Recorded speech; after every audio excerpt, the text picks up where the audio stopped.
Os outros poderes não têm tanta ingerência no Ministério Público. A separação de poderes tem os freios e...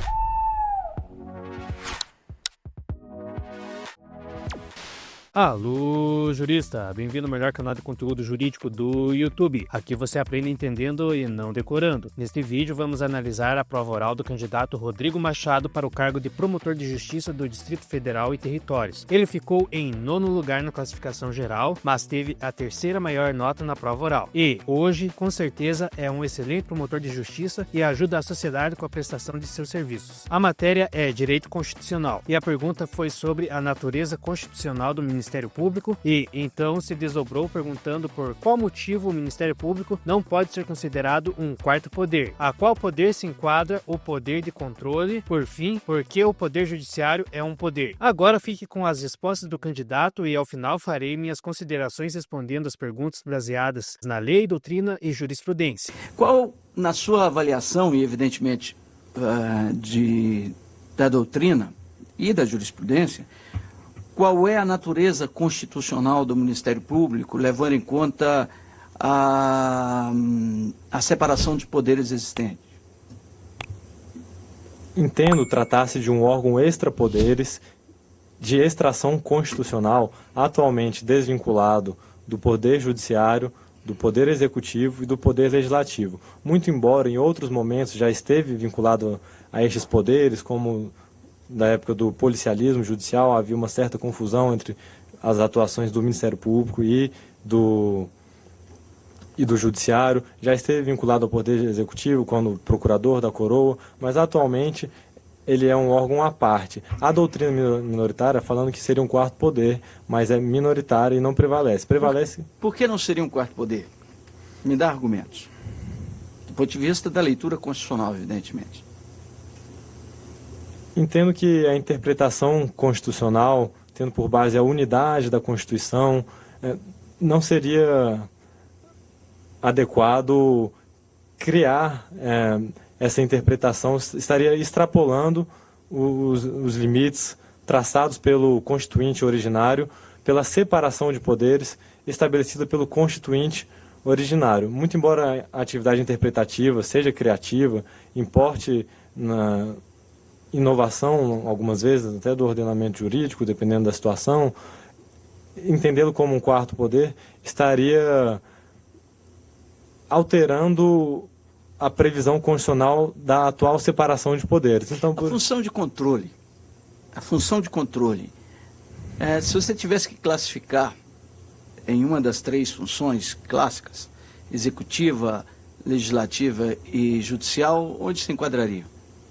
Se enquadraria no Poder Legislativo, pois a função típica dele é elaborar leis gerais e abstratas que inovam no ordenamento jurídico, mas também exercer a fiscalização, muitas vezes com auxílio do Tribunal de Contas, seja da União, dos Estados ou no município, onde houver, como Rio, São Paulo.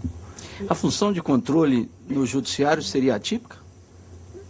Entendo que a função de controle do Judiciário não seria propriamente atípica, mas quem primordialmente, segundo a doutrina clássica, exerce a função de controle é o legislativo. Excelência, melhor dizendo, em certos termos, seria uma função atípica, sim, exercida pelo Conselho Nacional de Justiça, por exemplo, seria um exercício atípico, mas todos os poderes exercem essa função de controle numa maior ou menor medida. Pois é, Rodrigo, e o controle de constitucionalidade e o controle de legalidade, que são exercidos também pelo Judiciário, você ainda assim considera uma função atípica? Sob esse viés, seria a função típica, pois diretamente relacionada ao exercício da jurisdição e ao dever de assegurar a força normativa da Constituição e no âmbito da interpretação da Constituição, atribuindo ao Supremo Tribunal Federal como guardião da Constituição, seria uma função típica. E o Executivo não exerce nenhuma função de controle? Sim, Excelência, exerce o controle. E é atípica, eu te perguntaria também, já na mesma tocada? Não, Excelência, sob esse viés não seria atípica. E o Ministério exerce uma função? O Ministério Público exerce a função de tutelar o direito à ordem jurídica como todo, os regimes democráticos, os direitos sociais individuais indisponíveis, Excelência. E uma função de controle, notadamente. Uma função de controle, notadamente. E aí, o que define um poder como poder com P maiúsculo, a ponto de eu dizer, olha, o MP não é poder? As atribuições que melhor dizendo, o próprio constituinte originário que inovou na ordem jurídica, ele teria a possibilidade de incluir um quarto poder, pois ele é incondicionado, ele não estaria vinculado a qualquer outra limitação. Você se recorda, desculpa te interromper, mas do espectro do ex-ministro Nelson Jobim, que dizia que o artigo 2º, que fala com todas as letras de quais são os poderes, teria sido o enxerto da comissão de revisão? Você se lembra dessa história? Não, Excelência, não me recordo. Porque o artigo 2º é que trata expressamente. O poder humano do povo. Então, como é que eu defino? Olha, o poder executivo é um poder. Vou simplesmente dizer assim, olha, é porque Montesquieu disse isso. É porque o constituinte originário disse isso. O que me faz dizer que um poder é um poder? Excelência, todo poder emana do povo. Então, pelo poder executivo, percebe-se que o chefe do executivo está ali representando o próprio povo. Então, e o judiciário? O judiciário não tem essa legitimidade democrática. A legitimidade do judiciário é jurídica. Por isso, quem conferiu esse status de poder, entendo ter sido o constituinte originário. E o MP? O Ministério Público, muito embora o constituinte não tenha previsto expressamente, alguns asseveram que seria um quarto poder. Mas muitos os vislumbram tão somente como um órgão de extração constitucional que teria essa incumbência. Os outros poderes não têm tanta ingerência no Ministério Público. A separação de poderes tem os freios e para a gente... Tá? Vou fazer um registro antes. Por incrível que pareça, o Ministério Público me paga para eu estar aqui. E eu me divirto muito, me pagam para eu me divertir. Vou fazer um registro. Eu seria reprovado pelo professor Adécio. Mas eu não estou dizendo que poder. Eu vou fazer só um comentário. Montesquieu, provavelmente, sobretudo da parcela dos concurseiros, Montesquieu é o sujeito mais citado e menos lido, né? Se você chegar a ler o título 11, livro 6 do Montesquieu, você vai perceber que lá não existe um poder judiciário. Ele não fala em poder judiciário em nenhum momento. Se você entrar na internet, aqui eu não estou nele, tá? Uhum. Então eu posso errar. Mas você vai lá, está no fim da página, eu acho que é a página 920. Procure lá na versão digital do Espírito das Leis. Lá não existe. Existe um poder legislativo, sim, e um poder executivo das coisas do direito da gente, que é o poder federativo da teoria de Locke, e o poder executivo das coisas do direito civil. Mas ninguém fala em poder judiciário lá. Não existe poder judiciário na teoria de Montesquieu. Só aparece poder judiciário quando ele atravessa o Atlântico e vai se hospedar no direito norte-americano. Como podemos ver, o candidato se saiu muito bem, mas o avaliador quis provocá-lo e acabou por desdobrar as perguntas. Mas vamos respondê-las de forma mais completa. Para entender a divisão de poderes, precisamos voltar à Grécia Antiga. O ponto de partida é Platão, cuja ideia era a antítese do nosso sistema atual. O raciocínio dele se baseava em 3 pilares: hierarquia, conhecimento e concentração. Platão acreditava que as almas eram desiguais, conforme descrito no mito dos metais. Alguns nasciam com alma de bronze para produzir, outros de prata para guerrear, e pouquíssimos com alma de ouro para pensar. Para ele, a justiça era cada um no seu lugar. O governante ideal seria o rei filósofo, alguém que, por ter a alma de ouro, acessava a verdade absoluta. A conclusão lógica era concentração total de poder. Se o governante sabe a verdade, limitá-lo com leis seria um erro. O Ocidente, felizmente, seguiu o caminho oposto. O aluno de Platão, Aristóteles,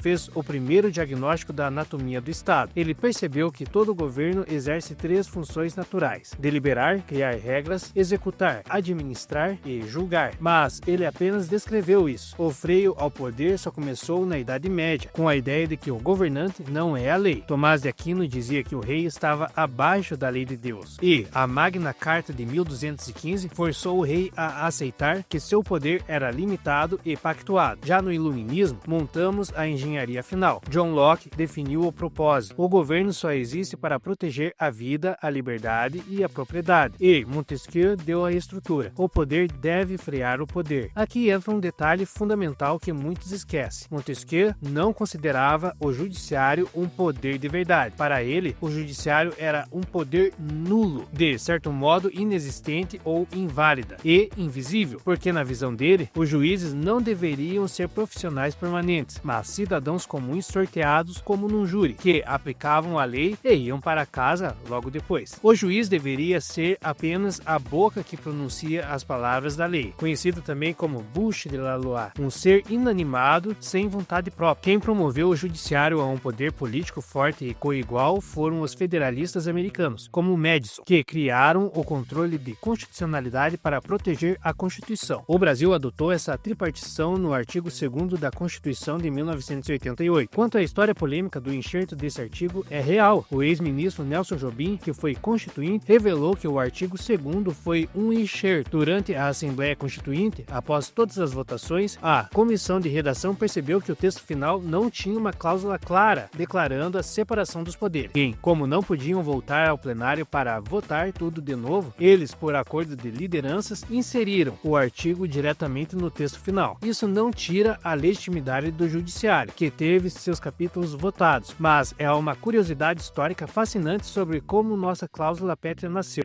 Finalmente, chegamos ao Ministério Público. Para entender o que ele é hoje, precisamos ver o que ele já foi. Como bem lembrou o candidato, o MP no Brasil passou por uma evolução dramática marcada por uma confusão de identidade, fase do procurador da coroa, no período imperial. O Ministério Público nasceu vinculado ao poder executivo. Sua função não era defender o povo, mas defender os interesses do rei e da coroa. Ele era o advogado do governo. Na fase do policialismo judicial, durante a República Velha, o Ministério Público foi atrelado ao poder judiciário. Ele perdeu sua identidade e virou um mero auxiliar do juiz, focado quase exclusivamente em acusar criminosos, funcionando como uma polícia da corte. A Constituição de 1988 rompeu com esse passado. Ela percebeu que o fiscal, que é o Ministério Público, não pode ser chefiado pelo fiscalizado, executivo ou judiciário. Por isso, o Ministério Público moderno é um órgão autônomo, sem subordinação a ninguém. O Supremo Tribunal Federal blindou essa autonomia em julgados históricos, como na ADI 400. O STF disse que o governador não pode ter iniciativa de lei sobre a organização do Ministério Público. Só o próprio Ministério Público pode se organizar. O recurso extraordinário 593.727, o STF decidiu que o Ministério Público tem poder de investigação penal próprio, como os PICs, não dependendo da polícia judiciária, que é do executivo, para investigar crimes. Também tem jurisprudência declarando o status diferenciado do Ministério Público como símbolo de poder do Estado. Na ação direta de inconstitucionalidade número 4.768, a OAB questionou por que o promotor senta ao lado do juiz e o advogado senta embaixo. O STF decidiu que essa prerrogativa é constitucional. O fundamento é que o MP não é apenas uma parte do processo, mas um órgão de Estado defensor da ordem jurídica, como fiscal da lei. Sua posição física reflete sua função de Estado, distinta da advocacia privada. Mas o que faz esses três serem poderes com P maiúsculo? A resposta é a capacidade material de dar a última palavra soberana. O legislativo dá a última palavra na lei, o executivo na administração e o judiciário na decisão do conflito, coisa julgada. E eles se controlam. O executivo veta leis, o legislativo faz o impeachment e o judiciário anula atos inconstitucionais. O executivo tem até um freio direto sobre o judiciário, o indulto, onde o presidente, por política criminal, esvazia o efeito da pena imposta pelo juiz. Finalmente chegamos ao Ministério Público. Mas por que há uma doutrina como Harold Valadão e, em parte, Hugo Nigro Mazzilli, que defendem que o MP é um quarto poder? Os argumentos são fortes. Primeiro, o MP não está subordinado a ninguém. Tem total independência funcional, administrativa e orçamentária. 2. Ele fiscaliza todos os outros poderes e quem fiscaliza não pode ser subordinado ao fiscalizado. 3. O jurista Paulo Bonavides diz que o MP é a Constituição em ação, nem governo nem oposição. Se ele não é executivo, nem legislativo, nem judiciário e é autônomo, ele seria na prática um quarto poder estatal. Porém, tecnicamente, o MP não é um quarto poder por dois motivos fatais. Primeiro, o artigo 2º é taxativo, só lista 3 poderes. Segundo, e mais importante, o MP não tem a última palavra. sua função é postulatória. Ele investiga, acusa e pede, mas quem decide é o juiz. Por isso, sua natureza correta é a de instituição permanente e essencial à justiça, um órgão extra-poderes, desenhado para ser o fiscal do sistema, com a autonomia de quem não deve obediência aos poderosos que investiga. Portanto, jurista, o sistema brasileiro é essa máquina complexa de dominação legal, onde o poder é dividido para garantir a liberdade e o MP atua como o grande guardião autônomo para garantir que ninguém jogue fora das 4 linhas da Constituição. Muito obrigado por ter chegado até o final, jurista. Se você gostou do vídeo, então curta, comente e compartilhe. Assine o canal e ative o sininho de notificações. Um abraço e até mais!